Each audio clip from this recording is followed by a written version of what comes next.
minit. Mana 10 minit? Ada 10 minit. 31.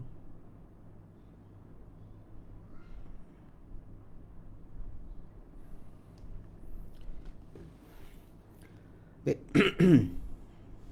Saya 9 minit. Tadi tak on lagi. Macam mana boleh 9 minit ni? Ya. Dia baca lain kot. Baik. Assalamualaikum warahmatullahi. Bismillahirrahmanirrahim. Alhamdulillahirabbil alamin. Nahmaduhu wa nasta'inuhu wa nastaghfiruh. Wa na'udzu billahi min syururi anfusina wa min sayyiati a'malina. Man yahdihillahu fala mudilla lahu wa man yudlilhu fala hadiya lahu. Asyhadu an la ilaha illallah wa asyhadu anna Muhammadan abduhu wa rasuluh. Allahumma salli ala Muhammad wa ala ali Muhammad kama sallaita ala Ibrahim wa ala ali Ibrahim wa barik ala Muhammad wa ala ali Muhammad kama barakta ala Ibrahim wa ala ali Ibrahim fil alamin innaka Hamidum Majid. Rabbi shrah li sadri wa yassir li amri wahlul 'uqdatam min lisani yafqahu qawli, amma ba'd. Alhamdulillah, kita bersyukur kepada Allah Subhanahu Wa Taala kerana kita berkumpul lagi pada malam ini seperti biasa. Sementara masih lagi PKP, sekarang ni BB ya. Kita masih lagi belum boleh bersua muka. Namun itu semua Allah Taala angkat dari kita bala ini dan kita yakin dengan Allah Taala sebagai Tuhan kita yang amat berkuasa, yang maha mengetahui, maha penyayang untuk menghilangkan dari kita akan musibah sekarang kita hadapi. Tidak kita seperti orang-orang yang percaya kepada kekuatan, kekuasaan Dajjal lebih daripada manusia, daripada Allah Ta'ala, yang mana akhirnya mereka lupa berdoa, lupa berharap, sibuk dengan konspirasi. Wallahualam. Baik. Okay, jadi kita insyaAllah kita nak jumpa malam ni. Alhamdulillah, kita teruskan macam biasa untuk sambung tajuk kita, cetusan pemula bagi tauhid dalam Quran, yang mana kita terangkan berkali-kali daripada mula kita ambil ni siri ke-6 dan kita terangkan bahawa Al-Quranul Karim kitab tauhid, datang untuk kita mengesahkan Allah Subhanahu Wa Taala dan mengenal Tuhan kita. Bahkan sebahagian besar yang kita macam kita terangkan itu, isi kandungan Al-Quran adalah mengenal kita kepada Allah Taala, itu tauhid, dan juga memberitahu kita kewajipan-kewajipan untuk kita laksanakan, itu juga pelaksanaan bagi tauhid, dan menerangkan kita keadaan orang yang soleh, orang yang toleh, yang tak elok. Dan kemudian daripada pertembungan mereka sampailah pengakhiran, nasib mereka ke syurga atau ke neraka. Itu juga hasil bagi siapa ikut tauhid dan siapa yang meninggalkan tauhid. So tak ada benda yang bukan ada kaitan dengan tauhid. Semua berkaitan dengan tajuk mengesahkan Allah Subhanahu Wa Taala.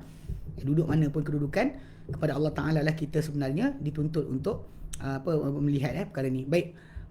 Kali terakhir kita bincang tu, kita alhamdulillah ambil sampai ayat surah Ali Imran 26-27.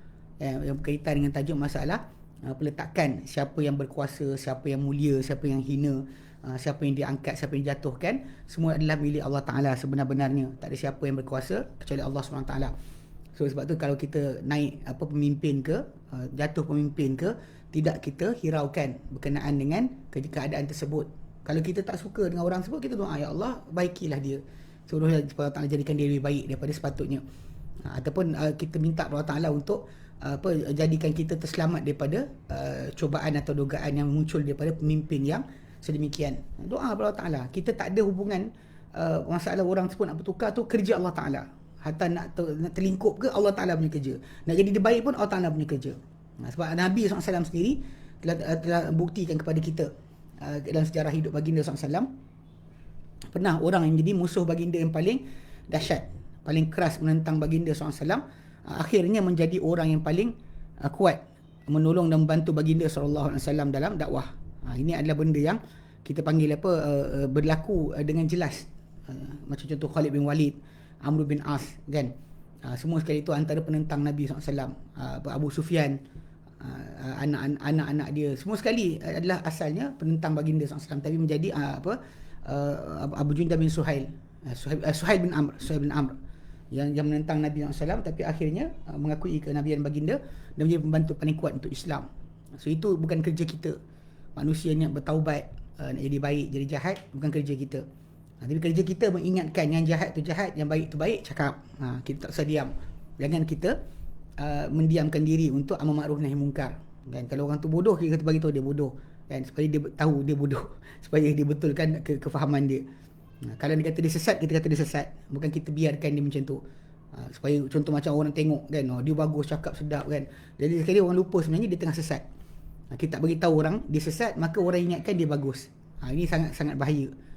Jadi sebab itu kita kata dalam konsep masalah mulia dan hina tu bukan kerja kita, tapi kerja kita menyampaikan agama, ya kena sampaikan. Baik. Okay, hari ni kita sambung InsyaAllah kita sambung berkenaan dengan tajuk tauhid ni. Kita lihat dalam Al-Quran Karim, Allah SWT telah datangkan pada kata-kata atau tuturan Nabinya Isa alaihissalam. Nabinya Isa alaihissalam. Dalam surah Al-Imran, dan surah Al-Imran ayat 51. Dalam Al-Quran Karim, Allah Ta'ala telah datangkan kata-kata Nabi Isa untuk maklumkan kepada kita tentang para anbiya, yang mereka semua sekali akidah mereka adalah akidah tauhid. Tak ada seorang pun para anbiya yang datang bawa ajaran lain. Semua bawa kepada agama tauhid yang menyeru kepada pengabdian diri kepada Allah Ta'ala. Tiada sekutu baginya, hanya dia, tiada sekutu baginya. Ini adalah apa yang kita tahu, kita dengar daripada apa yang dikatakan Al-Quran, kan, yang Allah Ta'ala nyatakan bila Allah Ta'ala utuskan, kan, mana-mana kan, wa ma arsalna min qablika illa rijal nuhi ilaihim annahu la ilaha illa ana fa'budun. Dan tidak kami utuskan hai Muhammad sebelum kau kecuali laki-laki yang kami wahyukan kepada mereka bahawa tiada Tuhan melainkan aku, kan. Itu Allah Ta'ala, fa'budun, sembahlah aku. Mana semua datang dengan fa'alla ta'budu illallah, yang kamu sembah selain Allah Ta'ala. Pasal itu adalah tauhid, perselesaian bagi tauhid ibadah atau tauhid uluhiyah. Yang orang mengaku Allah Ta'ala Tuhan tapi tak sembah Allah Ta'ala, tak pohon pada Allah Ta'ala, tak harap pada Allah Ta'ala. Itu yang salah dia. Sebab tu kita lihat Nabi Isa AS, Allah Ta'ala sebut dalam tentang kata-kata Isa sendiri. Isa berkata-kata pada kaumnya dalam surah Al-Imran 51, Innallaha rabbi wa rabbukum fa'buduh hadha siratum mustaqim. Sesungguhnya Tuhan aku dan Tuhan kalian adalah Allah. Allah adalah Tuhan aku dan Tuhan kalian. Maka abdikanlah diri kalian kepadanya, sembahlah dia. Sembahlah dia, abdikan diri kepada dia, pertuhankanlah dia. Hadza siratum mustaqim, inilah jalan yang lurus. Ini jalan lurus. Mana seorang tu mengabdikan diri kepada Allah Ta'ala, menjadi hamba Allah, itulah jalan yang lurus. Bukannya orang tu menjadi hamba kepada duit, hamba kepada pangkat, harta, hamba kepada mana-mana manusia dan sebagainya, atau sistem. Semua sekali hamba kepada Allah Subhanahu Wa Ta'ala sahaja, bukan hamba kepada yang lain. Ini yang Allah Ta'ala tekankan bila Allah Ta'ala suruh Nabi Isa AS berkata kepada kaum dia, Tuhanku dan Tuhan kalian adalah Allah. Allah adalah Tuhan aku dan Tuhan kalian. Sembahlah dia, inilah jalan yang lurus. So tak ada jalan lurus kecuali sedemikian. Okay.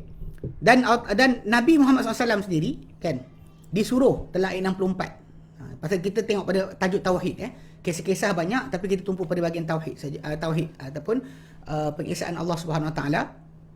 Dari segi masalah pentadbiran dia, kita mengaku dia saja mengadakan, dia yang mewujudkan, dia yang sustain, memberikan penerusan hidup bagi makhluknya. Kemudian dia juga yang layak disembah, dipertuhankan, itu uluhiyah. Kemudian kita tidak akan menyamakan Allah Ta'ala dengan makhluknya, bahkan kita tunggalkan Allah Ta'ala pada nama dan sifat dia. Tidak kita mengkongsikan Allah Ta'ala pada nama dan sifat dia siapa pun di kalangan makhluk Allah Subhanahu Wa Ta'ala. Itu sudut sebenar bagi tauhid. Bukan macam kita sekarang ni ada orang yang berikan kepada selain Allah Ta'ala hak, macam hak mengampunkan dosa. Dia kata wali ni boleh, macam Kristian padri boleh untuk ampunkan dosa. Sedangkan tidak ada hak bagi padri tadi untuk mengampunkan dosa siapa. Dosa dia pun dia tak boleh nak ampunkan sendiri, macam dia ampunkan dosa orang lain.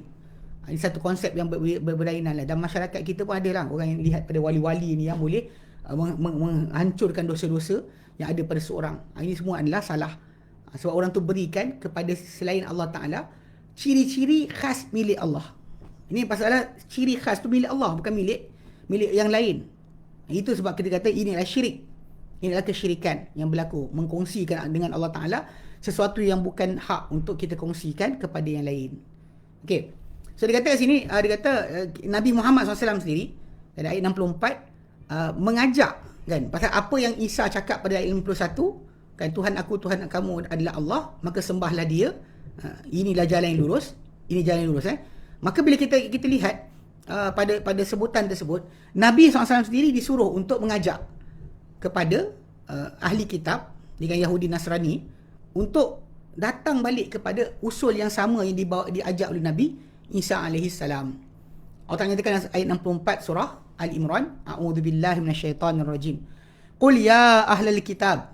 Katakan hai Muhammad, hey ahli kitab. Hey ahli kitab. Nah, ini cara Al-Quran Karim bila pemujuk sebenarnya.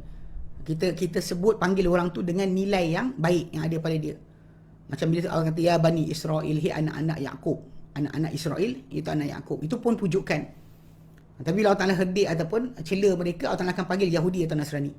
Sebab itu adalah satu nama, satu gelaran yang bukan daripada para anbiya itu sendiri. Bahkan direka-reka oleh pengikut sahaja.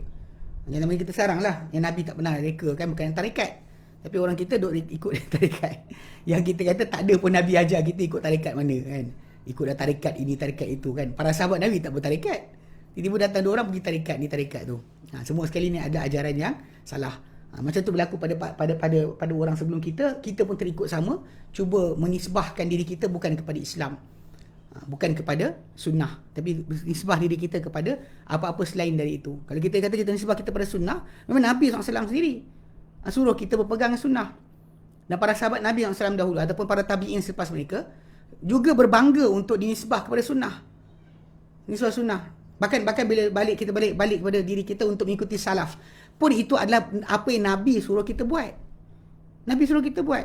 Bila Nabi kata sebaik-baik kurun adalah kurun aku, generasi aku. Nabi beritahu bukan nak bagi tahu tentang kebaikan saja, bahkan untuk bagi tahu ikutan. Ikutan yang baik hanya wujud pada mereka, bukan pada yang lain. Namun kita sering juga nak cari selain mereka sebagai panduan kita untuk beramal. Kenapa? Kan takkanlah guru kita dipandai banding Abu Bakar, Omar, Osman, Ali dan seterusnya. Takkanlah ustaz kita lagi pandai. Ni kepelikan berlaku lah. Yang berlaku pada manusia, ada kepelikan yang apa, Allah alam, ada kata tak boleh brain. Tak boleh brain. Saya pada hari ni ada tengok satu video dia hantar apa cerita, tak tahulah dia orang ni buat lawak ke, buat permain-main ke dekat bar atau karaoke kot. Ada arak atas meja, perempuan baju tak cukup pakaian, kemudian dia baca doa selamat. Doa selamat. Sebelum mulakan aktiviti apa, Allah alam. Tapi ini ada antara penghinaan ataupun peruluk-ulukan agama dengan cara yang sangat dahsyat. Kan? Kita nak buat bahkan macam Ustaz Ashrafli dia share dengan saya. Dia kata memang para ulama keluarkan fatwa, aku kongsikan fatwa, ada share tentang fatwa para ulama berkenaan dengan kufurnya sesiapa yang contoh macam baca bismillah untuk minum arak. Minum arak dia baca bismillah dulu. Ini di antara benda-benda yang zaman kita sekarang ni makin dipermain-mainkan. Yalah, memang betul lah. Bila mana zaman bertukar, masa berlalu, kan, belajar agama pun tidak, dan tak tahu apa. Doa pun doa selamat hafal serius. Dalam video tersebut doa selamat dihafal oleh pembaca dengan gelang, cincin emas, nampak cincin pakai emas tu. Dia dengan rantai emas dekat tengkuk. Itu contohnya lah macam mana kita kata yang makin jauh orang daripada ajaran Nabi SAW. Sebab tu kita kata balik pada yang asal. Bawah ni dah kotor dah, macam Sungai Kelang. Dan macam-macam benda masuk dalam saluran ataupun sungai tempat kita nak cedok air.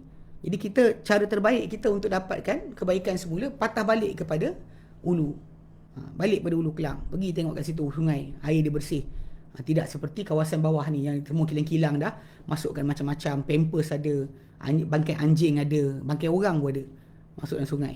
So dengan sebab itu kita balik pada usul. Sebab tu macam kita nak balik pada agama kita tengok macam tak dapat apa yang diberikan. So balik pada asal. Kita hilang banyak punca. Maka balik pada asal itulah cara betul.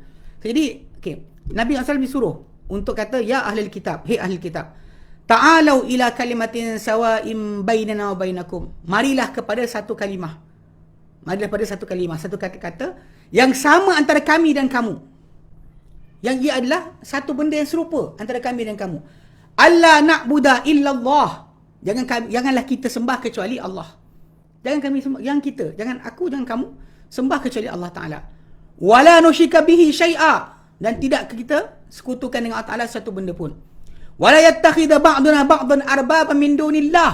Dan jangan mengambil sebahagian kita sebahagian yang lain Tuhan-Tuhan selain daripada Allah Ta'ala. Dalam masalah pensyariatan yang kita sebut dahulu, mensyariatkan satu benda, menghalalkan benda yang Allah Ta'ala tak benarkan, mengharamkan benda yang Allah Ta'ala halalkan. Ini termasuk di antara pensyariatan. Ini dipanggil Rabb, kan, pentadbiran. Yang Allah Ta'ala berhak, tidak ada hak yang lain. Fa'in tawallau, dan jika mereka berpaling, faqulu syhadu bi anna muslimun, kata pada mereka, persaksikanlah bahawa kami sini adalah orang-orang yang Islam. Mana Allah Ta'ala perintah pada Nabi, katakanlah wahai Rasul kepada ahli kitab dengan Yahudi dan Nasrani, marilah kepada satu kalimah yang saksama, yang benar, untuk kita beriltizam dengan kalimah tersebut, kami dan kamu semua sekali. Iaitu janganlah kita mengkhususkan kepada Allah Ta'ala saja dengan ibadat. Jangan kita ambil mana-mana sekutu bersama Allah Ta'ala. Tapi kita berhala ke, patung ke, salib ke, sembahan-sembahan tagut ke yang selain Allah Ta'ala, selain itu jin ke, syaitan ke, manusia ke, tak kira. Ya? Dan jadi itu pertama sekali, jangan kita sekutukan Allah Ta'ala. Ini adalah kata-kata yang bila kita common ground, bila orang kata nak common ground di antara kita dengan mereka, tajuk inilah. Banyak orang kadang-kadang berlembut dengan orang bukan Islam, dengan alasan kata sekarang ni kita masyarakat majmuk. Zaman Nabi pun masyarakat majmuk. Nabi SAW pada zaman baginda, masyarakat berbagai. Setiap Arab ada berhala masing-masing. Yahudi Nasrani ada kat situ, Majusi pun ada. So tak timbul tajuk sebenarnya untuk kata bahawa Nabi tak pernah mengalami kehidupan masyarakat yang berbilang bangsa dan berbilang agama. Ini salah faham yang sangat teruk. Bahkan kita tahu kabilah-kabilah Arab dulu bukan bersatu pun. Setiap kabilah ada berhala masing-masing. Jadi di mana alasan bila orang tu kata untuk kita hidup bersama dengan bukan Islam tadi, kita kena lenturkan Islam, memberi kepada orang bukan Islam tadi segala kemudahan, dan bahkan maksud dia apa? Sembahan tadi mereka tadi kita kena akui juga. Itu masalah dia. Kita kata macam kes masalah nak barang apa benda, ambil lah. Kan nak tanah kami ambil, nak rumah kami ambil. Nak kerajaan kami ambil, tak ada hal. Tapi jangan ambil apa? Akidah kami je. Ini satu benda yang tak boleh diberikan. Banyak orang salah faham. Dalam konsep masalah dakwah, ada orang menyangka bahawa kalau diberikan, dilenturkan akan Islam ni, maka barulah Islam tu akan tersebar dengan luas. Nabi tak pernah buat macam tu. Tak pernah Nabi lenturkan Islam untuk membolehkan kononnya masuk ke dalam bukan Islam, orang bukan Islam masuk ke dalam Islam dengan mudah lagi. Tidak ada sekali-kali sedemikian. Bahkan ketegasan baginda SAW lah yang menyebabkan akhirnya orang-orang musyrik masuk Islam. Ketegasan baginda untuk contoh macam tidak mengakui tentang ketuhanan selain Allah Ta'ala. Itu adalah di antara ketegasan yang penting. Sebab tu kita ajak mereka, kalau kita nak bersama mereka, duduk bersama mereka untuk berdialog. Tajuk asal kita adalah masalah jangan sembah selain Allah Ta'ala. Yang kita ambil selain Allah Ta'ala Tuhan-Tuhan. Tak boleh. Tak boleh ambil. Hatta janganlah kita meletakkan, jangan kita memastikan sebahagian kita sebahagian lain untuk ketaatan selain Allah Ta'ala. Mentaati selain Allah Ta'ala adalah tidak benar. Tak patut dilakukan oleh siapa pun. Okay. Sebab Allah Ta'ala lah yang menjadikan kita, Allah Ta'ala berhak untuk menentukan hukum pada kita. Sebab orang kita, manusia ni boleh tak undang-undang apa, semua tu atas dasar dia punya pengalaman ataupun cerita orang tentang satu perkara. Maka dia pun letakkan peraturan dan undang-undang. Sedangkan undang-undang Allah Ta'ala itu yang terbaik. Unless anda nak kata anda lagi pandai daripada Allah Ta'ala, tu je lah. Sebab benda ni telah pun teruji dan telah mujarab, telah berjaya. Kerana Nabi dan para sahabat melaksanakan hukum Allah Ta'ala dan mereka merajai dunia, menguasai dunia ini. Yang kita sekarang ni duduk dengan sistem yang berbeza. Kejap pakai sini agama, kejap sini pakai tak agama. Sekejap sini ikut Inggeris, ini ikut Perancis, ini ikut sekian. Akhirnya tak ada jati diri. Umat Islam kita hilang jati diri. Tidak ada lagi dah Muslim tu sebagai Muslim dah hilang dah. Sebagai kes tadi macam kita kata, nak minum arak pun siap ada program.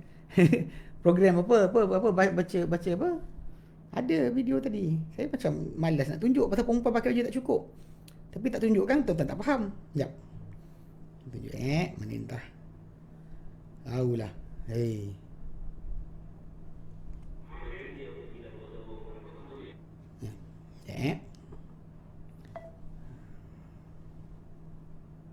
Macam ni kot tegak je.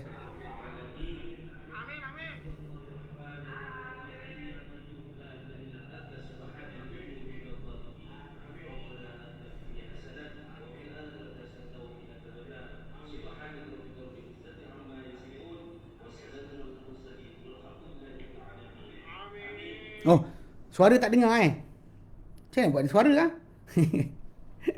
Ni saya bagi play sini ah. Ni dalam Amin, amin. dia doa tau. Dia dekat di gambar tadi kan saya tunjuk gambar dia orang ada arak kan. Dia orang ada ni.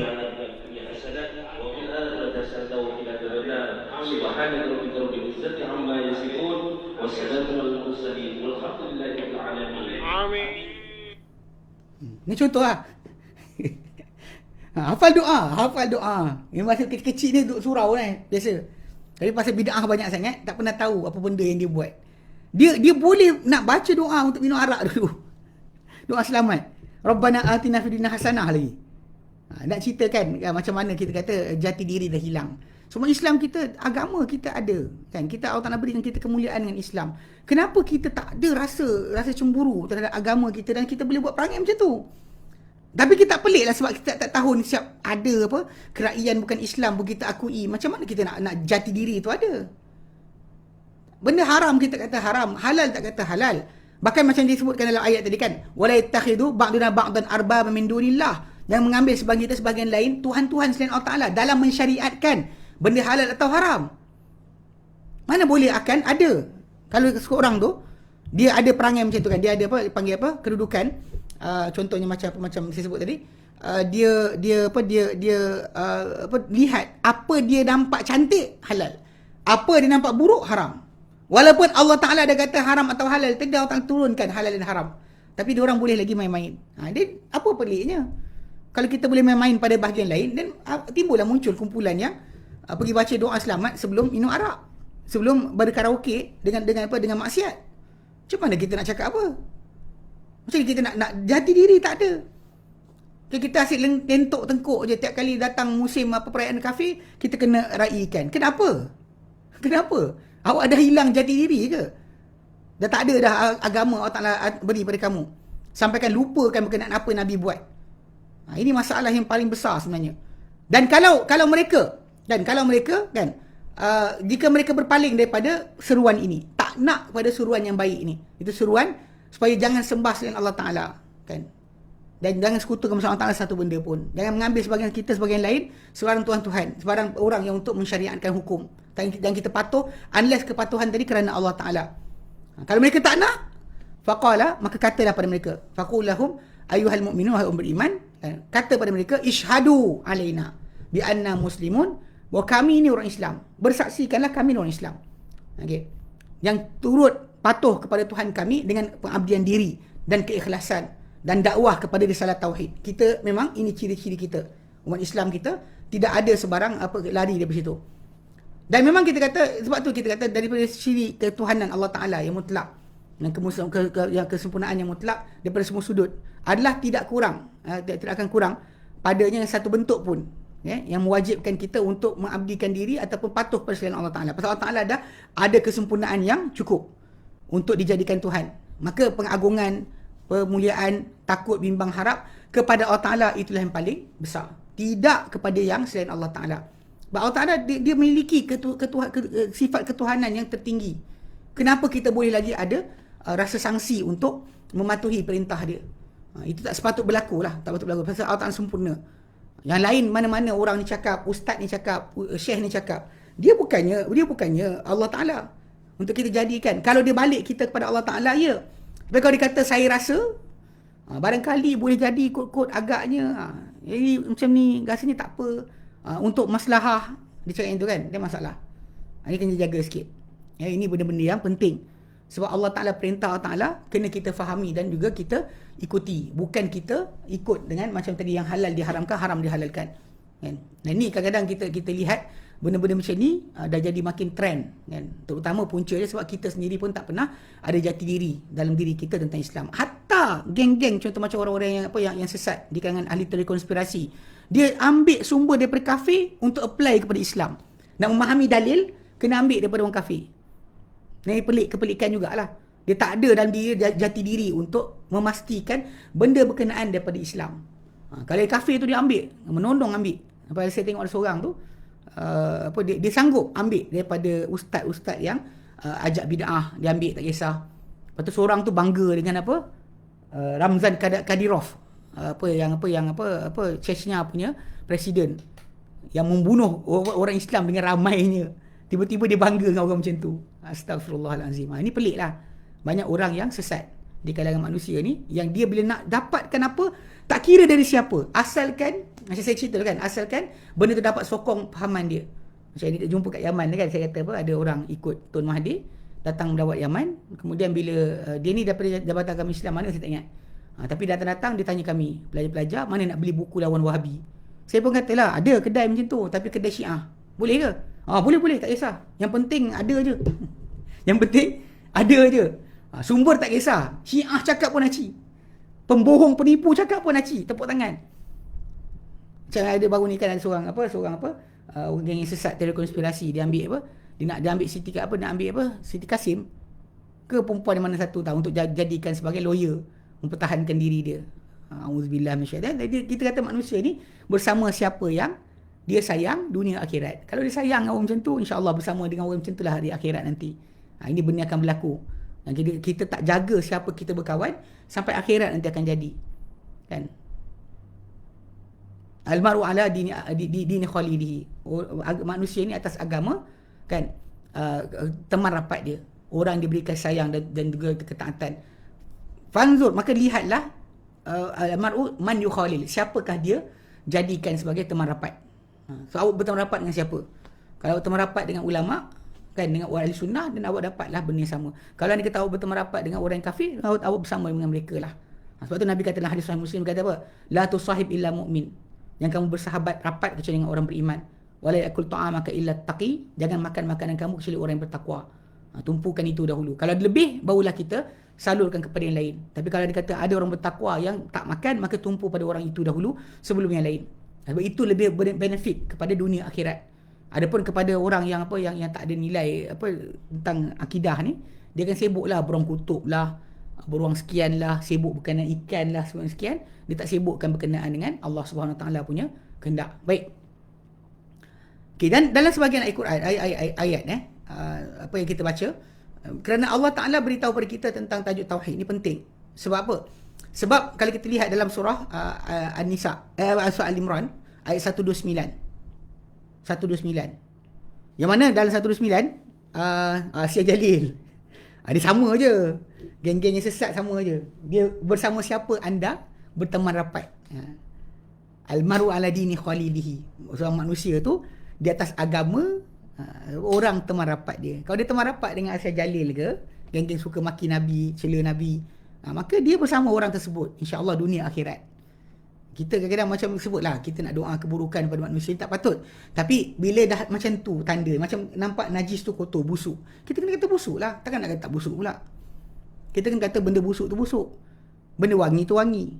Dan ini benda yang tak patut kita ada sebarang contradiction. Macam tu juga masalah sesat dan juga hidayah. Kalau orang tu sesat, kita kata sesat lah. Takkan tak kata tak sesat pula. Kalau dia sentiasa berkepentingan, bercakap atas kepentingan dan mengajak orang untuk menjadi khawarij, so takkan kita biarkan orang macam tu bercakap. Kita kena bagi tahu dengan betul dan benar. Ini keadilan sebenarnya. Kalau orang tu sesat, katakan sesat. Memang saya terus terang, saya kata kalau saya kata sesat, memang sesat. Saya malas nak cakap banyak. Kan kalau tidak kita nak argue apa ni lagi. Orang sesat, kita nak argue apa? Contoh macam katakanlah macam kita jumpa dengan banyak kumpulan. Orang sesat ni saya bukan jumpa seorang dua, banyak sebenarnya. Yang mana yang dah jumpa, yang ajak jumpa pun ada juga. Jadi sebenarnya bukan baru. Bila kita tengok kesesatan orang ni, dia ada grade dia. Ada kadar-kadar dia. Ada di kalangan mereka ni yang merasakan sesat dia ni sikit-sikit je. Mana pula saya kena. Okey. Dia ada golongan sesat ni, dia ada banyak jenis. Yang tak nak solat pun ada, yang kata Quran ni dan tukar pun ada. Banyak benda lah kita jumpa. Tapi persamaan yang sama di antara mereka ni adalah ikut nafsu lah. Ikut nafsu, ikut keinginan diri sendiri, apa dia nak tafsirkan, dia tafsirkan. So macam bila kita lihat dengan kumpulan yang suka menafsirkan Al-Quran atau hadis Nabi dengan kepala sendiri, sebiji, tak ada beza. Cuma mungkin dia duduk dekat tempat ahli sunnah, berkawan dengan ustaz-ustaz ahli sunnah. Tapi dia masih ahli bid'ah tu sangat jelas, tak pelik. Tidak ada kepelikan langsung. Ini kena jaga sikit. Okay, jadi sekarang kita masuk pada ayat 129. yang masih lagi berkenaan dengan tajuk tauhid. Pasal kita tadi sebut tentang apa seruan Nabi Isa, apa seruan Nabi Muhammad SAW, itu kepada tauhid, yang sama. Di dalam ayat surah surah Al-Imran 129, Allah Ta'ala nyatakan, walillahi ma fis samawati wa ma fil ard yaghfiru liman yasha wa yu'adzib man yasha wallahu ghafurur rahim. Dan milik Allah lah seluruh langit dan juga bumi. Apa di langit dan juga apa di bumi, milik Allah Ta'ala. Dia mengampunkan siapa-siapa yang dikehendaki, dan dia mengadab siapa-siapa dia kehendaki. Wallahu ghafurur rahim. Dan Allah Ta'ala maha pengampun lagi maha penyayang. Sini satu benda yang kita kena letakkan. Manusia yang sesat, kan, tak kira siapa sekalipun, maka diorang ni berpeluang untuk diampunkan oleh Allah SWT bila mereka bertaubat. Hatta contoh macam kalau dulu kan, macam kes apa, Kahak Al-Kadzab ke, kan, ataupun apa, Ayapin sebagainya, kan. Kalau anda kata mereka bertaubat dan patah balik kepada perintah Allah Ta'ala, Allah Ta'ala tak ada sebarang kehalangan untuk mengampunkan orang tersebut. Dekat sini kita akan belajar pula, bila kita menyampah dengan orang yang sesat ni, orang-orang yang sesat ataupun orang yang kafir, yang tak sembah Allah Ta'ala, kita menyampah dengan mereka sebab mereka tak esakan Allah Ta'ala. Kita cinta Allah Ta'ala sampai kita menyampah dengan mereka. Sebagai manusia, kita layan mereka manusia. Tapi untuk agama, kita tak suka, kan, ada dislike dalam diri kita. Dan walaupun ada orang kata macam, mana boleh benci manusia lain. Tak, masalahnya Nabi terangkan, kerana iman sempurna tu hanya berlaku dengan kita sayang kerana Allah, tak suka kerana Allah Ta'ala, beri kerana Allah, tak beri kerana Allah Ta'ala. Maka sempurna iman kita kena ada relate kepada Allah Ta'ala. So ketidaksukaan kita pun bukan dengan sebab macam orang tu menyampah kita ke maki kita menyampah. Tak nak macam tu. Kita nak menyampah kalau benda tu berkaitan dengan Allah Ta'ala sendiri. Macam Nabi SAW, Aisyah Anha pernah kata, Nabi tak menangkan suatu benda, tak marah suatu benda lebih daripada kalau sekiranya Allah Ta'ala punya ke atas diri baginda tak kisah. Tapi kalau sekiranya ke atas Allah Ta'ala, maka Nabi akan menjadi paling marah. Dia marah bila benda itu berkaitan dengan hak Allah Ta'ala. Hak dia tak ada hal, kan, nak ambil tak ada masalah. Sampai ke orang datang Arab Badui tarik pada baginda, sampai berbekas tengkuk pun dia tak ada masalah. Baginda tidak ada masalah. Tapi yang berkaitan dengan tajuk tentang Allah Ta'ala, maka baginda akan marah. Akan marah dengan semarah-marahnya. Tapi dalam kemarahan kita tak suka dengan orang yang sesat ataupun orang yang tak beriman dengan Allah Ta'ala, kita kena faham bahawa Allah Ta'ala ni pemilik seluruh langit dan bumi. Langit dan bumi dan apa di antara kedua-duanya milik Allah Ta'ala. Dan dia kata dia pemilik, maka dia mengampunkan siapa dia nak dan dia azab siapa dia nak. Dia mengampunkan siapa dia nak, dia mengadab siapa dia nak. Ini maha suci Allah Ta'ala, Malik Al-Quddus, Raja yang maha suci, Al-Ghafurur Rahim, yang pengampun maha penyayang, Al-Wahid Al-Ahad, yang satu lagi tunggal, ya? Yang mana dia telah mengisikan jiwa kita dengan keesaan terhadap dirinya. Maka semua makhluk adalah milik Allah Ta'ala, milik Allah Ta'ala. Jadi dia nak ampun siapa dia nak, dia adab siapa dia nak. Tak ada siapa yang boleh masuk campur dalam perkara ni. Tak ada siapa boleh ungkit balik. Ini jadi kes macam ada geng apa, Hasan Saqaf dan geng-geng apa Syiah, yang tu yang ataupun orang mengaku sunnah tapi sebenarnya Syiah. Banyak kumpulan ni. Yang diorang ni tak boleh puas hati. Dia kata takkanlah Abu Sufyan lawan Nabi masuk syurga, Abu Talib tolong Nabi masuk neraka. Diorang tak boleh pegang. Dia kalau ikut preference Nabi, betul, Nabi sendiri lebih sayang Abu Talib, bapa saudara dia, berbanding dengan Abu Sufyan yang pernah musuhi dia. Ikut logik akal macam tu. Tapi hak mutlak mengampunkan dan juga memaafkan ni kerja Allah Ta'ala. Hatta Wahsy yang bunuh bapa saudara Nabi, Hamzah, dan Nabi ada rasa dalam diri baginda sedih, tapi baginda tak boleh tolak dia masuk Islam. Baginda tak boleh nak kata tak boleh, sebab Allah Ta'ala buka pintu. Sebab tu Nabi SAW pernah marah kepada Usama bin Zaid. Bila mana Usama bin Zaid bunuh dia bunuh seorang lelaki yang kata la ilaha illallah. La ilaha illallah. Dia kata la ilaha illallah. Jadi bila dia bunuh juga, walaupun pernah dia dah buat macam-macam kepada orang Islam yang lain. Lepas tu bila dia rasa kepanasan pedang, ini kata Usamah lah, dia rasa kepanasan pedang aku, dia lari, dia kata la ilaha illallah, aku bunuh dia juga. Lepas tu Nabi kata apa? Kau bunuh dia sedangkan dia kata la ilaha illallah. Engkau bunuh dia sedangkan dia kata la ilaha illallah, Nabi kata. Dia kata, ya Rasulullah, dia dah bunuh si fulan, dia tikam si fulan, dia buat si fulan. Lepas tu dia rasa kepanasan pedang aku, maka dia kata la ilaha illallah. Nabi kata engkau kata la, dia kata la Allah, kau bunuh dia juga. Kan? Maksudnya Nabi kata kaifa taf'alu bila ilaha illallah idza ja'a yaumul qiyamah. Macam mana kau nak buat nanti dengan la ilaha illallah bila ia datang hari kiamat nanti? Pasal amalan kita akan menjadi hujah untuk kita pada kiamat. Dan orang tu dah lafazkan la ilaha illallah, Nabi tak boleh nak tarik balik. Ikutkan kepada logik akal memanglah. Tapi dia dah lafazkan la ilaha illallah, Nabi kata macam mana kau nak buat? Sampai last sekali Nabi kata halla syaqaqta qalbah. Kenapa kau tak belah dada dia tengok ada la ilaha illallah ke tidak dalam tu? Untuk buktikan kau tak salah bunuh dia.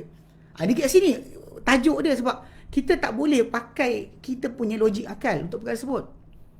Memang kita kata macam kes Islam macam yang geng Syiah, macam Hasan Saqaf ni, dia kata macam takkanlah bapa Abu Talib yang tolong Nabi masuk neraka, Abu Sufyan lawan Nabi masuk syurga. Sebab Abu Talib dia tidak terima la ilaha illallah. Tak nak terima. Ketika Nabi tawar pada dia ketika nak mati di atas pembaringan dia tak nak terima. Abu Sufyan walaupun terpaksa sekalipun dengan kekalahan yang berlaku, dia terima la ilaha illallah, akhirnya dia boleh lari. Dia boleh lari ke Syam. Sebab dia sebelum ketika perjanjian Hudaibiyah dibuat, lepas tu dia pergi ke Syam dan dia berjumpa dengan Maharaja ni dalam Sahih Bukhari. Dia jumpa dengan Maharaja Rom. Okey, Kaisar Rom kan, dia jumpa. Yang nama dia Heraklius. Nama Maharaja itu Heraklius. Jadi Abu Sufyan jumpa dengan dia dan berbual. Dalam dialog tersebut direkodkan dalam Sahih Bukhari tentang perbualan di antara Abu Sufyan dengan Maharaja Rom. Dan ketika perbualan tersebut memang Abu Sufyan kata, aku tak dapat nak cakap kecuali benar saja tentang Muhammad. Dan bahkan ketika tu yang Maharaja Rom memberikan clarification, memberikan satu tanda bahawa memang Muhammad ni adalah utusan Allah Ta'ala. Tapi dia boleh lari. Maksudnya Abu Sufyan ada connection dengan pemerintah Rom. Dia boleh lari tinggalkan Mekah untuk tidak bersyahadah, tidak ikut Nabi SAW. Dia boleh je lari. Tapi dia tak lari dan dia masuk Islam. Walau kita kata dengan terpaksa sekalipun. Tapi dia terima la ilaha illallah. Sedangkan Abu Talib, bapa saudara Nabi, yang mati ketika mana Nabi SAW ajak dia untuk masuk Islam, berkata Nabi tak minta semua pun. Nabi minta la ilaha illallah saja.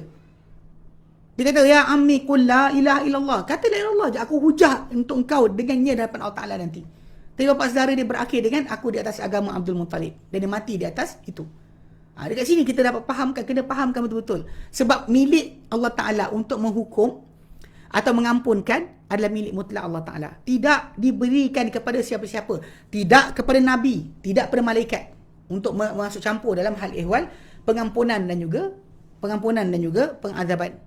Azab atau ampun itu hak mutlak Allah Ta'ala. Sebab tu kita kena faham betul-betul. Macam kita menyampang siapa pun, orang-orang yang kita panggil orang-orang yang kita kata buat apa dia buat, kita geram dengan apa dia orang buat. Tapi kita kena ingat, sebenarnya kalau dia bertaubat, tak boleh kita kata apa, kecuali kita kena kata kalau dia mati, Allahumma firlahu warhamhu.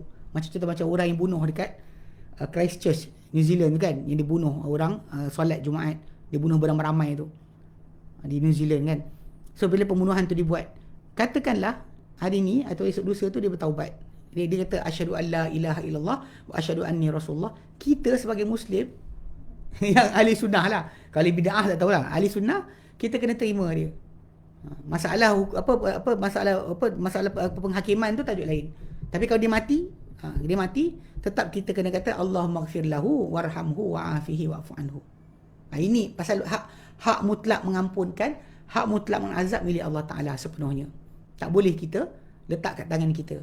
Sebab tu kadang macam saya sebutkan hari tu, saya kata kalaulah boleh nak doa, saya doakan kena kat orang yang pelik-pelik ni. Saya lebih tadi sembang dengan dengan kawan kita. Saya kata saya lebih cenderung kepada minta Allah Ta'ala malukan mereka yang buat ajaran sesat ni, dimalukan oleh Allah Ta'ala. Apa dia kata tak jadi, apa dia cakap tak jadi. Macam kes dia abang ipar saya cerita dulu. Dia dengan abang saya nombor 2, diorang ikut satu ajaran Tarekat ni diorang ada kepercayaan yang sangat kuat. Kalau kononnya kalau diorang berzikir dengan betul, ikan dalam tasik lompat masuk tong. So diorang naik rakit, zikir atas rakit sampai nak tunggu ikan masuk dalam tong. Tapi buat-buat tak jadi. Okay, nak ceritakan lah. Jadi abang ipar saya cerita, dia kadang-kadang bila macam tu nak dibaiki masyarakat tadi kadang-kadang, atau orang ramai nak tahu kesesatan manusia ni, didedahkan keaiban dia. Itu dah cukup dah sebenarnya, cukup ramai dah. Kan kalau dia sedar, mungkin dia sedar dengan cara tersebut. Kalau tidak, tak sedar, wallahu alam. Tapi itu lebih baik lah. Tapi kadang-kadang adalah macam tadi kawan kita kata, biar kena orang tu kena musibah. Kalau dia tak percaya dengan benda ni, biar dia kena COVID, biar dia mati, dia suara mati pun dia tahu. Saya tak cenderung pada macam tu lah. Bagi saya, pasal kita kalau boleh kita nak orang tersebut dapat bertaubat balik.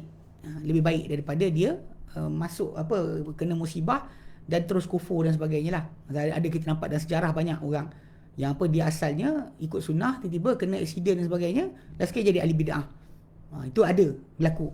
Manusia-manusia yang lupa diri. Ala kulihat kadang-kadang musibah tadi boleh menarik manusia lebih dahsyat daripada keadaan asal. So kita bimbang jugalah kadang-kadang kalau benda ni akan membawa kepada semikian. Jadi saya tak cenderung kepada minta orang tu kena musibah. Saya cenderung kepada minta Allah Ta'ala bagi malu je. Bagi malu supaya dia cakap bulan 6 ni Mahdi akan mula mission dia. Dia tak jadi apa, malu kan. Bulan 12 hari tu dia kata sekian, tak jadi apa, malu. Tak ada malukan dia. Biar sampai orang nampak lah Muhammad ni bodoh rupanya.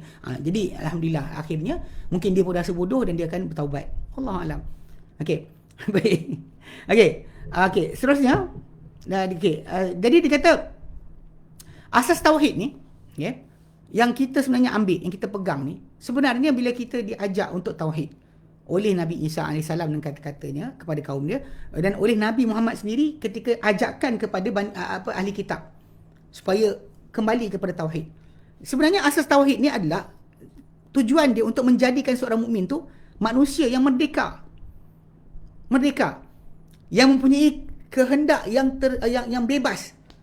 Yang sumber daripada Quran, kitab Allah Ta'ala dan sunnah Rasulullah SAW. Yang mana dia kata, dan dia memiliki akan manhaj. Ada manhaj, ada disiplin. Tak ada dia kata saya punya fatwa, tak ada. Dia akan sentiasa dirujuk balik kepada cara para sahabat memahami dalil, cara Nabi terangkan sahabat dalil. Dia akan faham cara tersebut. Sebab tu imam-imam ahli sunnah semua serupa je. Tak ada seorang peringkat mereka ni yang lari daripada manhaj tadi. Sebab tu kita nak tengok betul ke salah manusia ni, tengok ukur pada dia punya manhaj.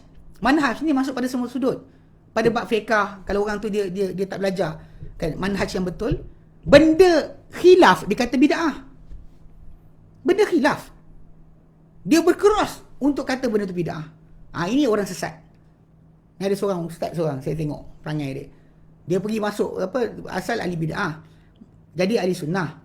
Kemudian tiba-tiba dia start bercakap tentang sunnah, dia ambil kaul yang benda tu ada khilaf, dia jadikan yang khilaf itu adalah bid'ah. Mana tak serupa dengan pendapat dia, semua bid'ah. Ini salah. Ini manhaj yang salah. Sebab kita kata para sahabat Nabi SAW sendiri dalam konsep, macam kadang ada orang tanya soalan, dia kata boleh tak kita solat di belakang orang mazhab Hanafi, tak masuk Syafi'i, yang Syafi'i tak boleh pada sekian, atau kita mazhab Salafi tak solat belakang mazhab Syafi'i. Ini kelakar lah pula, sebab benda ni para sahabat tak pernah ada perangai macam ni. Para sahabat tak pernah soal pun ketika mereka solat belakang siapa. Dia tak ada macam Omar, dia ada fatwa sendiri, Abu Musa Asy'ari ada fatwa sendiri. Dia tak pernah pun nak ukur, nak jadi imam, kau jadi imam aku kan, kau punya fatwa tajuk ni apa kau percaya? Dia tak pernah tanya macam tu. Tapi datang kita ni pula tiba-tiba kan, kunut subuh datang pun terus jadi bid'ah. Itu terus jadi macam tinggalkan jemaah masjid, tak nak pergi solat. Gila ke? Awak ni mazhab mana kan? Imam Ahmad bin Hanbal pun, Ibn Taymiyah sendiri pun tak pernah kata benda tu sampai kena tinggalkan solat. Peliknya pada zaman kita ada orang macam tu. Ini manhaj salah. Manhaj dia bukan salah. Dia tak betul manhaj. Sistem dalam memahami dalil tak betul. Sistem faham mana khilaf, mana bid'ah tak betul. Dalam akidah lagi dahsyat lah. Akidah lagi dahsyat. So jadi memang manusia ni patut dia merdeka. Tapi merdeka dengan turutan apa yang datang daripada Quran, sunnah dan juga kefahaman para sahabat. Bukan dia faham sendiri. Bukan faham sendiri. Yang sekarang timbul tajuk macam yang berlaku, semua orang nak faham sendiri. Semua orang rasa dia layak. Dia Arab ke, dia Melayu ke, dia mamak ke, semua sekali rasa layak. Rasa layak untuk bercakap. Jumpa dalil, saya rasa pendapat sekian, saya rasa pendapat sekian. Awak tak layak. Sebab tu kita kata balik pada asal balik. Sebab kita ni mengikut kepada manhaj. Asas. Dah ada risalah.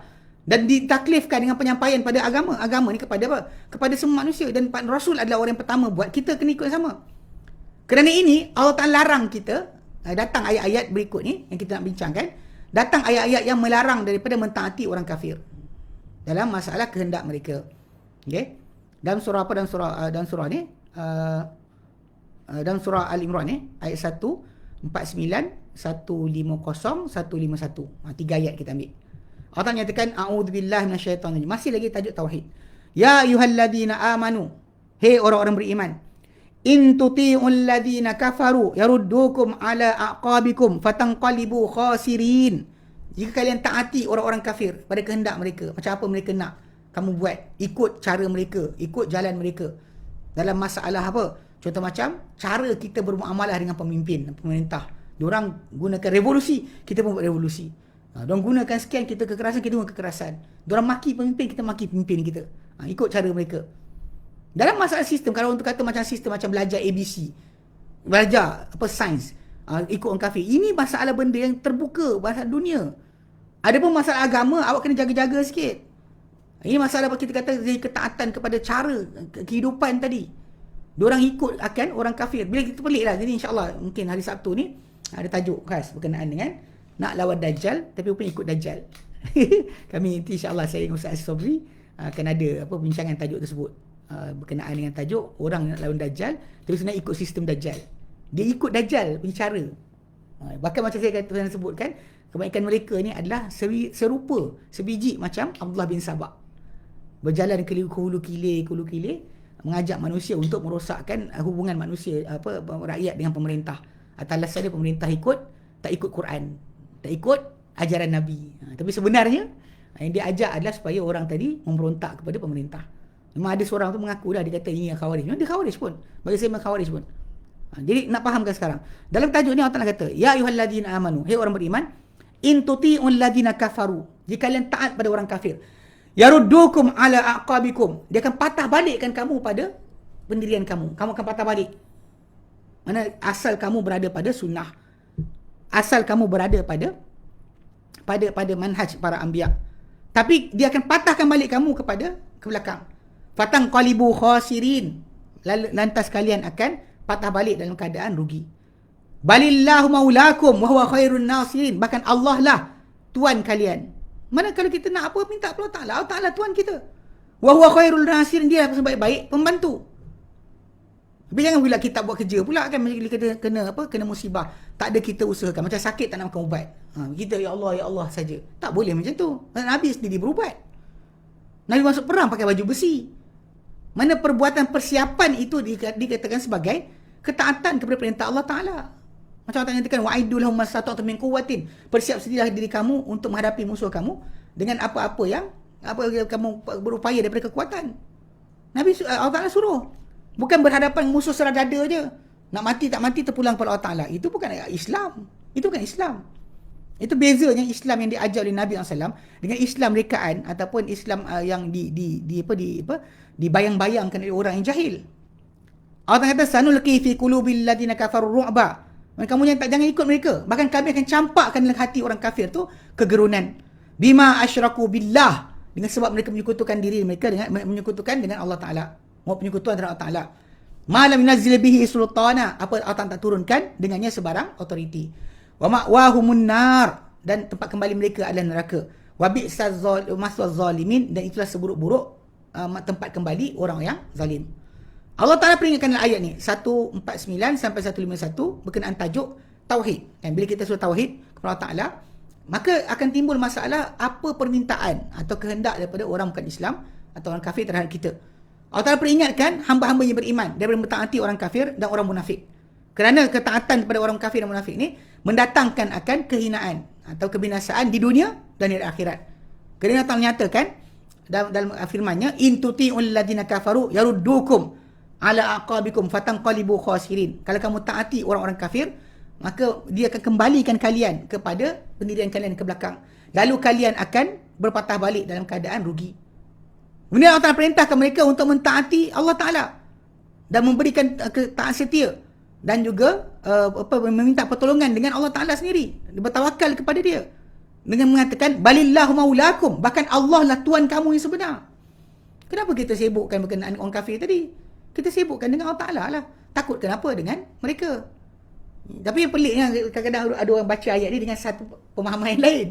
Pemahaman lain dia adalah kita sekarang ni bila kita berjaga-jaga, kita kawal diri kita daripada social distancing dan sebagainya dalam masa penyakit, kita telah ikut orang kafir. Inna lillahi wa inna ilaihi raji'un. Orang mati dekat Malaysia ni mutawatir. Yang mati, yang kena penyakit sampai rosak paru-paru, COVID-19 ni, orang kena mutawatir. Yang golongan yang sesat ni, diorang kata tak adalah penyakit ni tipu je, ini semua je, flu je. Saya tengok kan geram tau. Dia bercakap dengan tanpa tanggungjawab. Jadi saya terang sebelum ni kan, bercakap tanpa tanggungjawab. Kalau dia kata siapa kena saya bayar, dan buatlah. Ini benda ni semua ni adalah masalah yang berlaku pada masyarakat Islam kita. Benda dah nyata mati manusia dengan penyakit pun masih lagi dimainkan dengan teori konspirasi dia. Punyalah hai. Tak tahu tahap pemikiran kan. Kalau kita kata bangang 25, tahap ke-25 teruk. Pasal bahaya, dia membahayakan nyawa masyarakat dengan kata-kata dia. Sebab memang betul kita kata Allah SWT Tuhan kita. Bila kita ambil asbab, bukan bermaksud kita lupakan Allah SWT.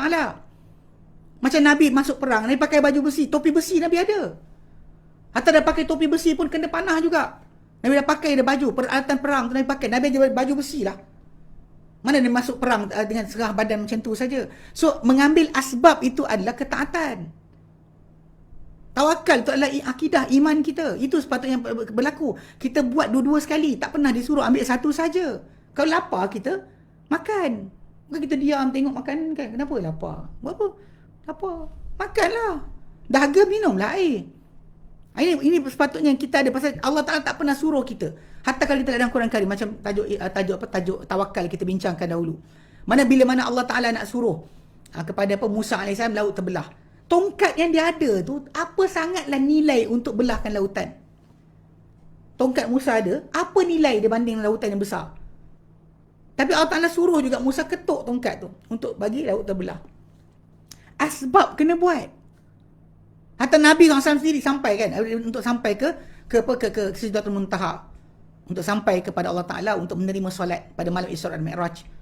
Nabi diberikan naik buraq. Sedangkan Nabi boleh je Allah Ta'ala jadikan kun fayakun sampai turun dekat langit. Apa masalah dia? Tapi Allah Ta'ala bagi journey Nabi pada hari tersebut dengan asbab.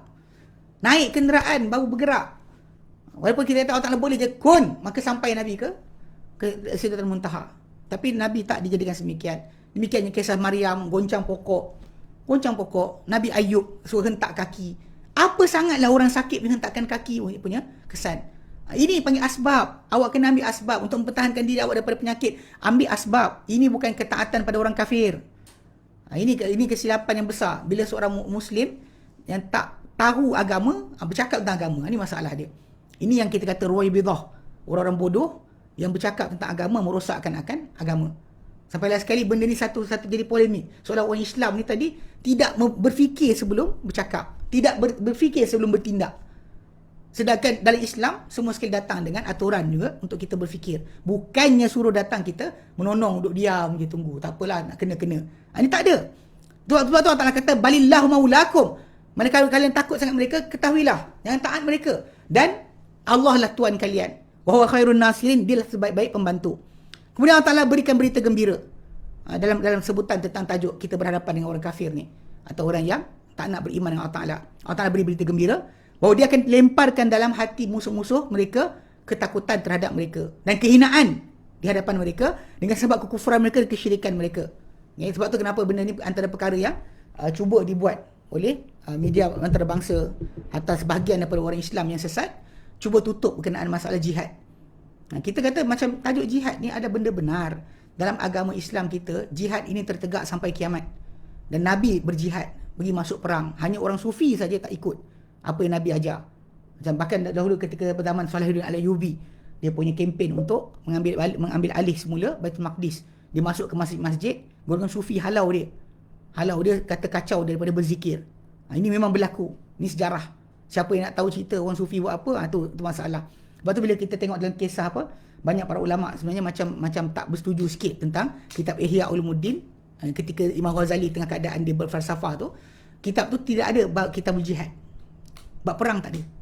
Kalau kita buka kitab ulama dalam masalah agama Islam ni, kitabul jihad tak pernah tinggal. Bukan kitab fiqh mana sekalipun, mazhab Syafi'i ke, Hambali ke, Hanafi ke, semua para ulama, hatta kitab hadis pun semua ada, kitab tafsir pun semua ada bab tentang tajuk jihad, tajuk perang fisabilillah. Tapi dalam masa yang sama, kita kata dalam kitab Ihya tak ada. So para ulama kata apa hal tak ada ni? Sebab kita melihat pada tahun 500 Hijrah ketika kempen berkenaan dengan tajuk pengambilan semula Baitul Maqdis, zaman Sayyidina Ayyubi, golongan Sufi tak terikut. Dia tak ikut sama. So kalau kita nak fahamkan ini masalah benda dia. Bila kita nak musuh takut, kita kena ada kekuatan.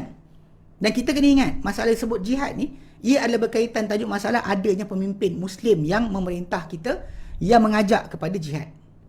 Kalau pemerintah kita tak buat, dan dia kena jawab depan Allah Ta'ala nanti, bukan kita.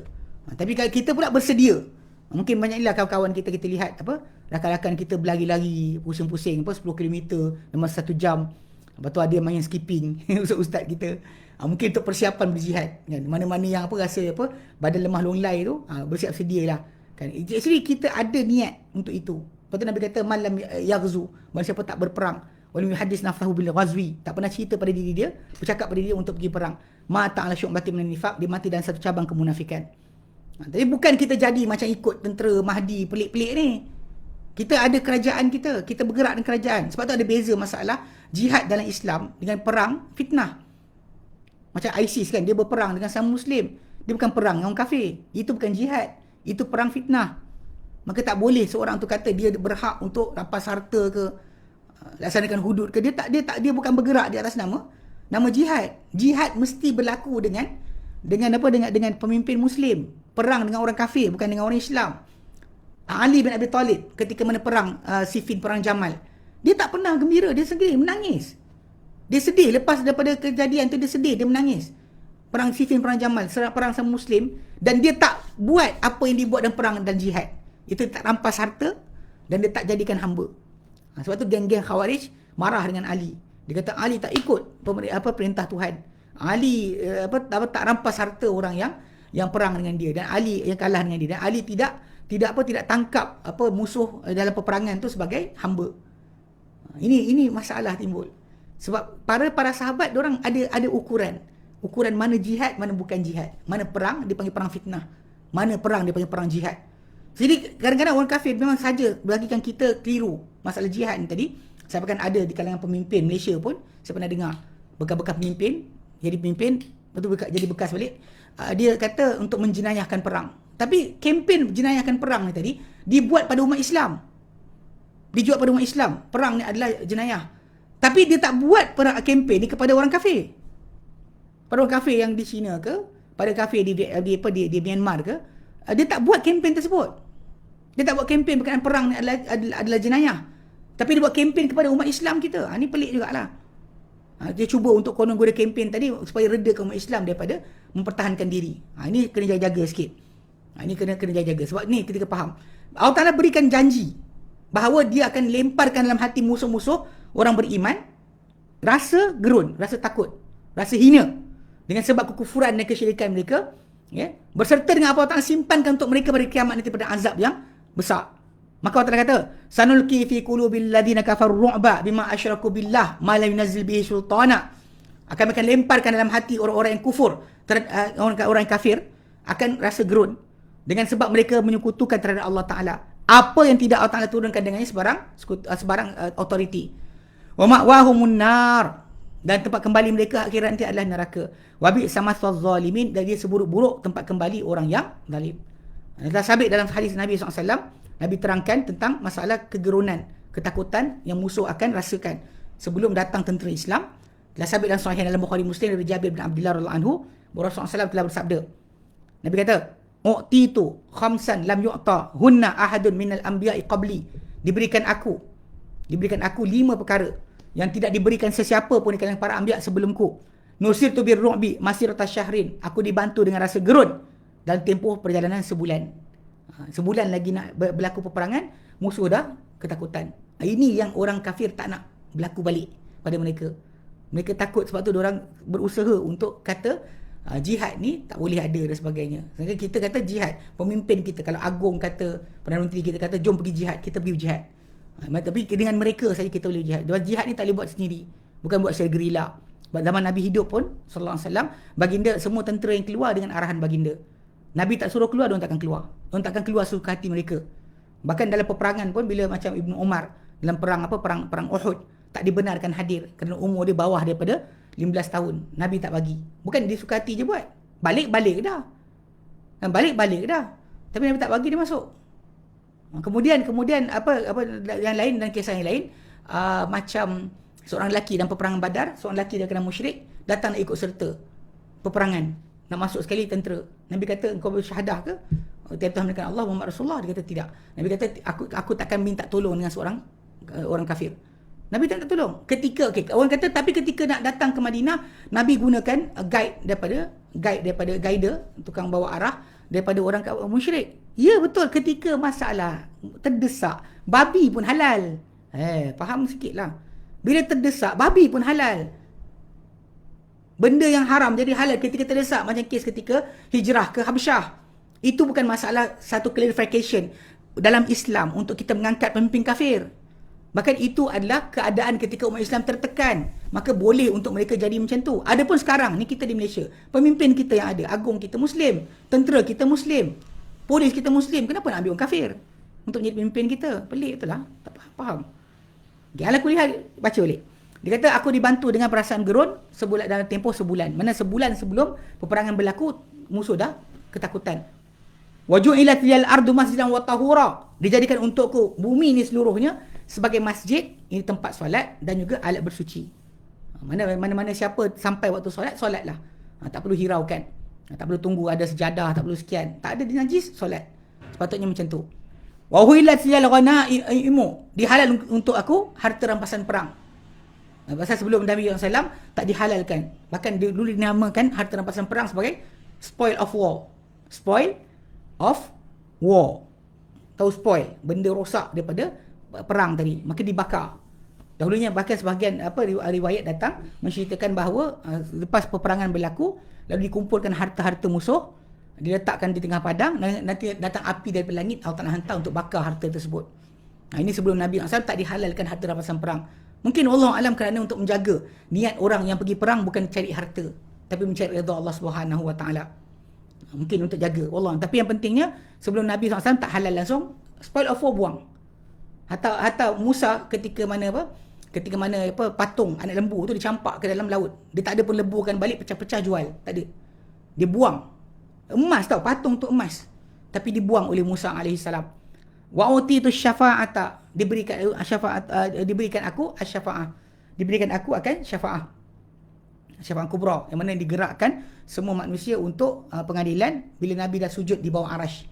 Meminta kepada Allah Ta'ala, sujud dan puji Allah dengan pujian yang Nabi tak tahu sekarang. Pada ketika Nabi hidup, Nabi akan tahu ketika hari kiamat nanti. Nabi kata sedemikian. So Nabi SAW sujud dan minta dan merayu kepada Allah Ta'ala. Dan Allah Ta'ala akan kata, ya Muhammad irfa' rasak. Wahai Muhammad, angkat kepala engkau. Sal tu'tah, minta engkau diberikan. Isfa' atau syafa', mintalah syafaat, engkau diberikan syafaat. Nabi akan sebut, ya Rabb ummati, wahai Tuhan umatku. Maka Nabi kata, Allah Ta'ala pun kata, masukkan ke dalam syurga di kalangan umatmu mereka-mereka yang tiada hisab, tiada azab. Dia the first group yang masuk syurga tanpa hisab, tanpa azab. Semua Allah Ta'ala berikan kita semua menjadi golongan tersebut. Okay. Mana dia masuk syurga tanpa hisab, tanpa azab. Kemudian barulah bergeraknya seluruh manusia di mahsyar untuk pengadilan. Ini yang dikata Nabi, aku diberikan syafaat. Dan Nabi kata, wa kana an-nabiyyu yub'atsu ila qaumihi khassatan. Dan dahulu seorang Nabi diutus kepada kaumnya sahaja. Wa bu'itsu ila an-nasi 'amatan, dan diutuskan aku kepada manusia seluruhnya. Ini di antara kelebihan 5 perkara. Tapi yang kita tumpukan pada yang ketakutan tadi. Yang mana ketakutan tu akan terjadi pada musuh-musuh Islam. Dan itulah benda yang berlaku sekarang lah. Islam kita ni dijadikan diserang dari berbagai arah. Benda ni berlaku bukan kita redha, tapi kita tahu penyakit dia. Iaitu dalam hadis Nabi SAW, Nabi kata apa? Dalam Sunan At-Tirmidzi, Abu Daud, Tirmidzi. Nabi kata, yushiku an tada alaikumul umamu, hampir-hampir menyerbu pada kamu seluruh umat. Kama tada ala kalatu ala qasatiha. Macam mana menyerbunya orang-orang yang lapar kepada dia punya hidangan. Jap. Kalam akalatu ala. Okay. Hadis ni dalam Abu Daud. Abu Daud dan juga Ahmad. Abu Daud hadis nombor 4297. Ahmad hadis nombor 22397. 22397. Nah, hadis ni Nabi kata apa? Yushiku an tada alaikumul umamu. Hampir-hampir sangat menyerbu pada kamu seluruh umat. Kama tada ala qalatu ala qasatiha. Macam mana menyerbunya seluruh umat ke atas hidangan masing-masing, ke atas hidangan mereka, kan. Mana sikit cubit ni, semua akan cubit. Nabi kata hampir-hampir sangat akan jadi macam tu. Lepas tu Nabi kata kepada para sahabat, dan ketika tu Nabi ceritakan sebenarnya Islam tak menang habis lagi. Ketika tu masih lagi di Madinah, tempat yang kecil lah banding dengan seluruh tanah Arab yang kawasan luas. So Nabi cakap akan menyerbu pada kamu seluruh umat. Macam menyerbunya orang yang lapar kepada hidangan mereka, kan. Lepas tu Nabi kata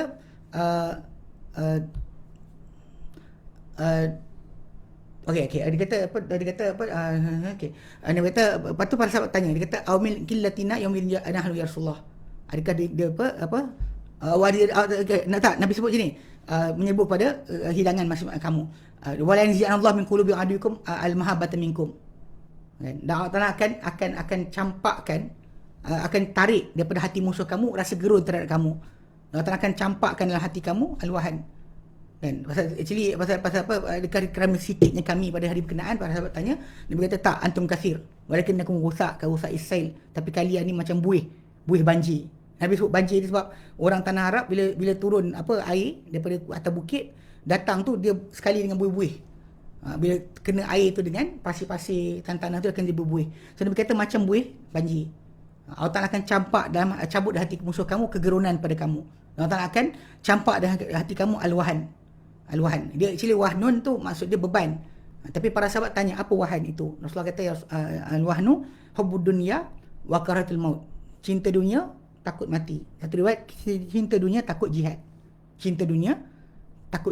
Ini benda yang kita kata pernah faham betul. Ini yang berlaku pada umat Islam ke sekarang. Yang seorang sibuk marah-marah Dajjal, tapi sibuk dengan dunia juga. Sibuk ekonomi ditutup kerana 5,000 orang. Astagfirullahalazim. Last sekali duit. Saya tengok kan, kadang geng-geng yang sesat ni, last sekali duit. Dia bukan masalah agama pun, last sekali duit. Ini bahaya yang kita kena jaga balik. Baik. Wallahu a'lam. Okey. Kita tengok panjang. Okey, apa benda soalan dah? Okey. Sorry yang video tadi saya tunjukkan tu. Ada kot nanti 3-4 hari tersebar lah ni. Dia orang dekat tempat karaoke, perempuan pakai baju nak bogil lah. Lepas tu yang lelaki ni ada pakai kopiah, berdoa. Amin kan. Doa dia suara sedap lah tu. Baca doa, Rabbana atina fid dunya hasanah semua sekali.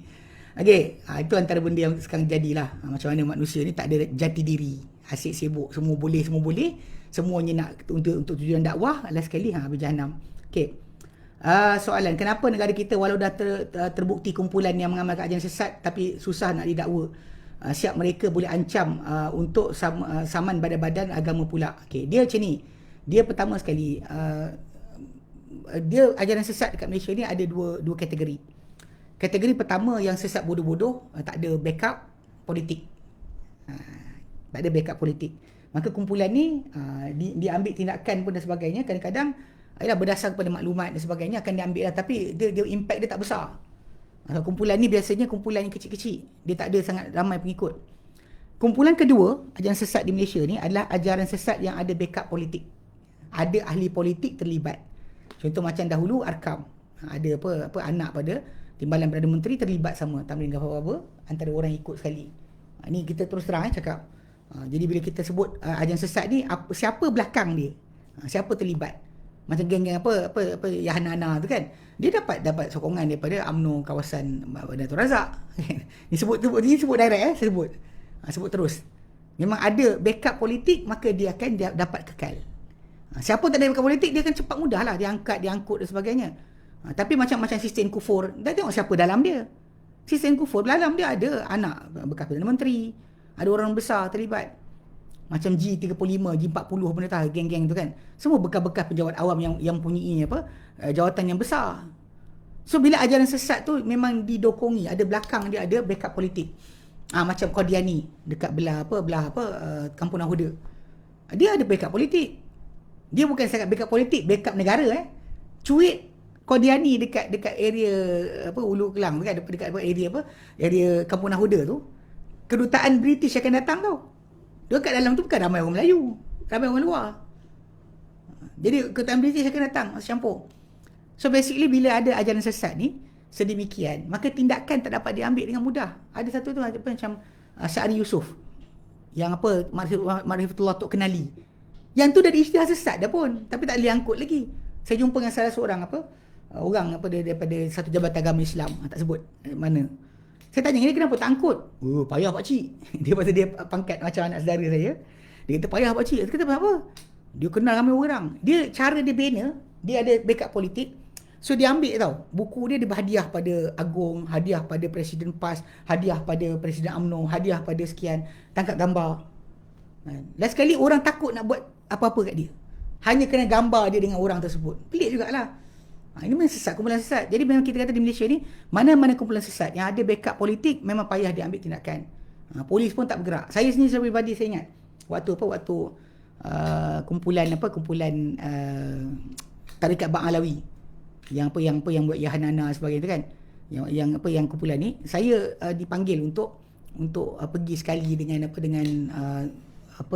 Maulana Asri Yusof, kan, hafizahullah, di Kelantan. Jadi kita jumpa dekat pejabat utusan Malaysia, Melayu, utusan Malaysia. Tapi waktu ketika muka saya keluar dalam surat khabar. Saya pun tak pernah nak muka surat khabar, tapi keluar muka saya kat surat khabar. Habis nak ceritakan ketika tu kes yang Habib Omar dan sebagainya. Jadi saya tanya dengan orang tu, saya kata, kenapa sekarang? Sebab wartawan suka untuk expose ajaran sesat ni, wartawan sangat suka. Tapi problem dia adalah, kenapa sekarang? Terus dia jawab apa? Kami dapat lampu hijau. So bagi anda yang rakyat Malaysia, yang kawan-kawan kita yang tengok benda ni, fahamkan, memang ada orang ajaran sesat ni ada backup politik. So tidak bergerak sebarang akhbar ke berita dan sebagainya, kecuali kalau dapat lampu hijau. Wallahu alam. Okey, Assalamualaikum Ustaz, maaf, soalan dari tajuk bayi yang ditahnik dengan air kencingnya. Sekejap. Bayi yang ditahnik, adakah air kencingnya? Okey, bayi yang ditahnik, adakah air kencingnya cukup sekadar dibersihkan dengan najisan air? Ya. Sebab Nabi SAW pada zaman baginda, memang semua budak-budak tersebut ditahnik. Dan bila tahnik tu, kita cuma hanya berikan dia rasa tamar ataupun manisan tu di atas di langit dia. Bukan kita jadikan makanan asasi. Even perut dia ketika tu tak boleh nak hadam ke semua gula dan sebagainya lagi. Dia cuma boleh makan dengan susu je. So jadi tak ada kaitan. Memang boleh. Kena bagi telah bercampur dengan kurma, tak ada masalah. Pasal benda tu bagi sekali. Unless orang tu bagi kurma tiap-tiap hari kat baby dia. Dia tajuk lah, baby dia tidak lagi makan susu. Tapi kalau dia kata benda tu sekali rasa, termakan aiskrim ke, termakan sekian ke, sekali saja, tak mengganggu 2 tahun punya tempoh tu, masih lagi dalam keadaan yang lelaki direnjis air. Lelaki yang perempuan tetap akan dibasuh. Bukan sebab kerana masalah makanan. Sebab zaman Nabi semua budak-budak memang ditahnik. Sama ada oleh bapak mereka sendiri ataupun oleh Nabi sendiri SAW. Dan memang ketika baby kencing kat Nabi tu, memang Nabi dudukkan kat dia, dia duduk kat atas Nabi dan dia kencing tu memang dikatakan tidak ada masalah. Tak ada lepas tu jadi tukar hukum. Hukum tak bertukar. Baik. Depa pening. Okay. Ustaz, apa metod Imam Ahmad melawan Mu'tazilah? Imam Ahmad bin Hanbal, sebenarnya kalau kita sendiri itu patutnya nak buat satu tajuk. Memang ada kawan kita minta, dan saya punya tajuk geniusnya Imam Ahmad dalam melawan syubhat Mu'tazilah. Sebenarnya Imam Ahmad dia berjaya betulkan khalifah yang berikutnya. Dia 3 khalifah dia sempat. 1, 2, yang ketiga tu yang bertaubat. Sebab ketika jumpa dengan Imam Ahmad, bila berbahas dengan dengan orang-orang Mu'tazilah ni depan raja, kan, dia jawab, Imam Ahmad jawab macam ni. Pertama dia kata, adakah benda yang korang cakap ni tentang Quran ni makhluk ni kan, adakah Nabi tahu? Lalu diorang kata Nabi tak tahu. Sebab Nabi tak cakap. So dia cakap Nabi tak tahu, jadi Imam Ahmad kata, macam mana korang boleh cakap benda Nabi tak tahu? Macam mana korang tahu Nabi tak tahu? Korang mana Nabi ke? Dia diam. Okey, betulkan balik. Okey, nak apa? Tajuk soalan sama. Soalan dia, benda korang ajak ni, korang sibuk kata Quran makhluk ni, adakah Nabi tahu? Adakah sahabat tahu? Dia kata tahu. Dia kata tahu, Imam Ahmad tanya, diorang ajak tak pada benda ni? Kalau mereka tahu, mereka ajak tak kepada kata Quran makhluk? Diorang diam. Lepas tu Imam Ahmad kata apa? Macam mana kau tak boleh luas pada kalian? Apa luas pada mereka? Maksudnya kalau mereka boleh diam, para sahabat diam, tak bercakap, Nabi tak bercakap, macam mana korang boleh bercakap benda Nabi tak cakap, sahabat tak cakap? Kat situ yang khalifah ketika tu Dia terfikir, dia terdiam, dia kata, kenapa tak boleh luas untuk aku, apa luas untuk mereka? Mana mereka boleh diam, kenapa aku bercakap juga? Itu cara jawapan yang diberikan oleh Imam Ahmad, sampaikan dia orang terus surrender.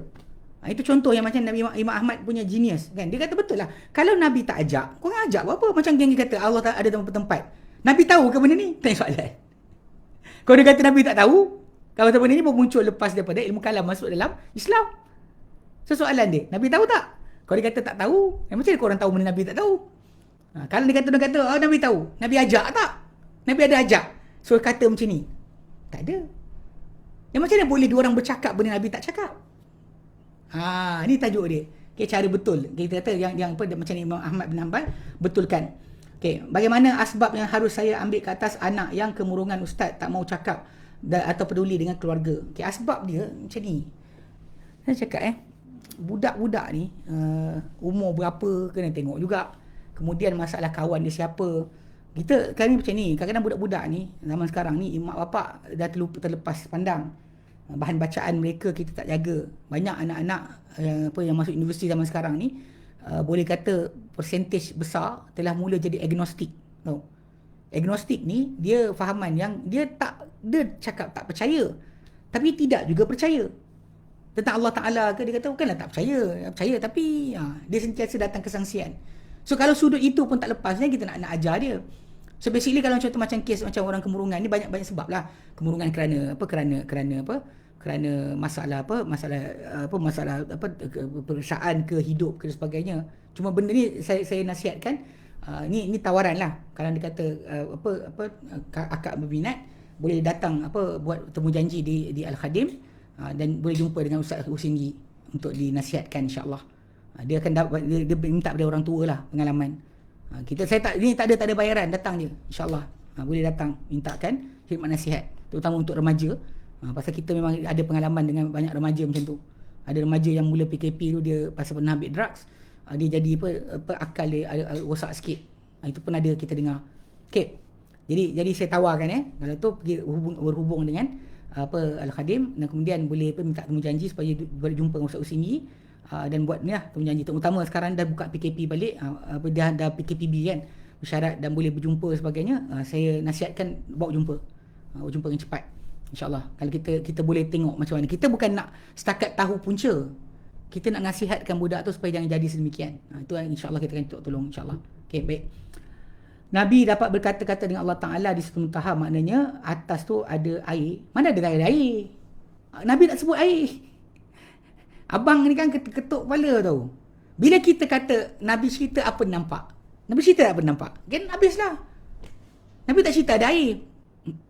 Nabi cerita berkenaan dengan tabir yang menghadang baginda dengan Allah Ta'ala. Hijab tu nur, Nabi kata. Hijab Allah Ta'ala adalah cahaya. Nabi cerita berkenaan apa dia nampak. Apa Nabi cerita nampak, kita tahu. Apa yang Nabi tak cerita nampak, jangan kita bagi idea lah. Jangan bagi idea bukan-bukan. Tapi dulu ada orang berilmu bikin demonstrasi untuk panggil jihad juga kan. Ya. Tapi macam saya kata lah, dulu. Sekarang kita dah belajar, kita tahu bahawa demonstrasi itu bukan ajaran Islam. Nabi cerita kan. Okay. Itu betulkan balik. Salah. Playlist Ustaz Ibn Syafi'i bab jihad. Okay. Terima kasih Khairul Hakim. Tuan, bagilah jalur yang timbul. Yalah, kita bikinlah. Tak bikinlah, alhamdulillah, bla bla bla. Okey, baik. Wallahu a'lam. Okay, jadi siapa yang kita layan hari ni, alhamdulillah kita telah ambil tajuk ni. Dan insya-Allah kalau anda kata sempat lagi minggu depan, mungkin satu kali last kali, tajuk berkenaan dengan cetusan pemula bagi tauhid dalam Quran. Kemudian kita ambil tajuk lain pula, insya-Allah. So kita ada 6 siri sehingga kini. Jadi semoga apa kita sampaikan malam ni bermanfaat untuk semua. Wallahu a'lam. Wa sallallahu ala sayyidina Muhammad wa sallam. Alhamdulillahirabbil alamin. Assalamualaikum warahmatullahi wabarakatuh.